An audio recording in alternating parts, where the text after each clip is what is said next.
I can't tell you how many letters I've received from young women all over the world who feel empowered by seeing Callie Torres on Grey's Anatomy, who say thank you for playing this role of this doctor who is this Latina who's played by a Mexican-Irish-American woman who is not necessarily the aesthetic of beauty that America sometimes pushes through media and is yet being celebrated. I am Sara Ramirez, and I am an actor, a singer, a performer, and an activist. I was born in Mazatlan, Mexico. I remember my mother saying to me, okay, I'm gonna put you on a plane. We're moving to San Diego. You know, kids can be so mean, and because I was from a different country, and there were people that would say some really cruel things to me and who would tell me to go back. So I always grew up with this insecurity of not being good enough. I spent a lot of time at home alone, and food became my friend. And so did television, and that was my escape. Unfortunately, I didn't see a lot of me. Certainly not in roles that were powerful, that were in the forefront, that were lead characters. Oftentimes, you know, people of color were often a joke, especially if they had an accent. It was not only a lesson about what it meant to be an American, but it was also a lesson in what was valued in terms of beauty as a woman. Music and the arts became my outlet.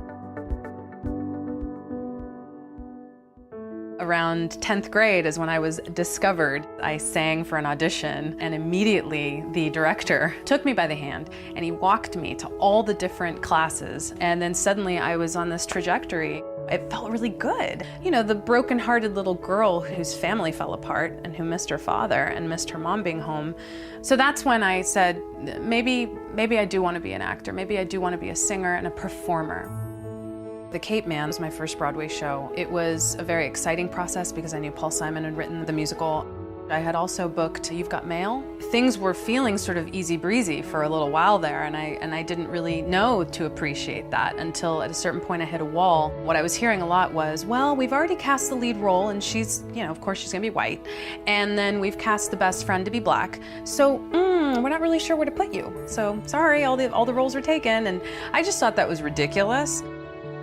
I would say that the way that I broke into sort of more diverse casting, if you will, was through really wonderful casting directors who thought outside the box.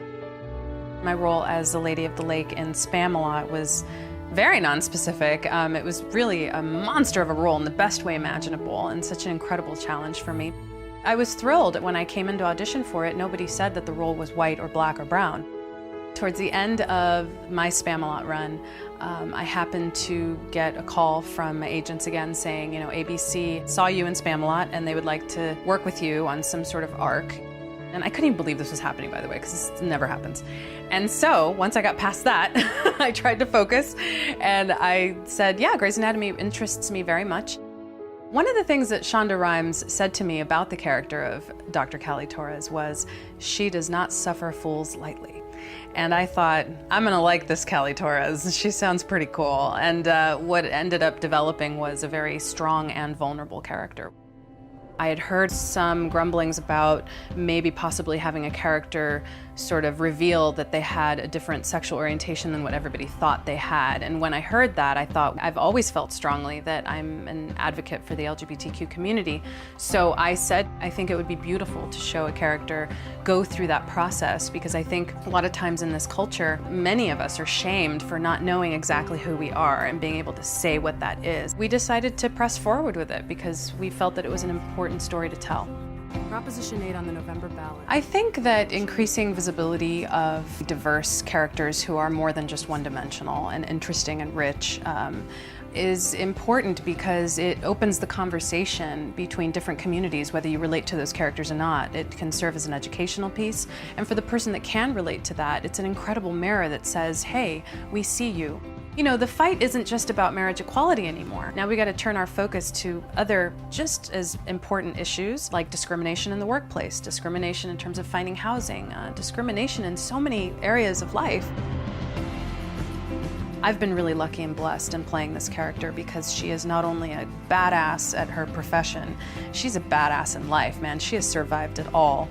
And so I'm proud that I've represented a lot for a lot of people, and I'm hoping that in more shows in the future and films that we can start to increase that visibility again, to empower people to really value themselves within first, and then hopefully be able to help others do the same.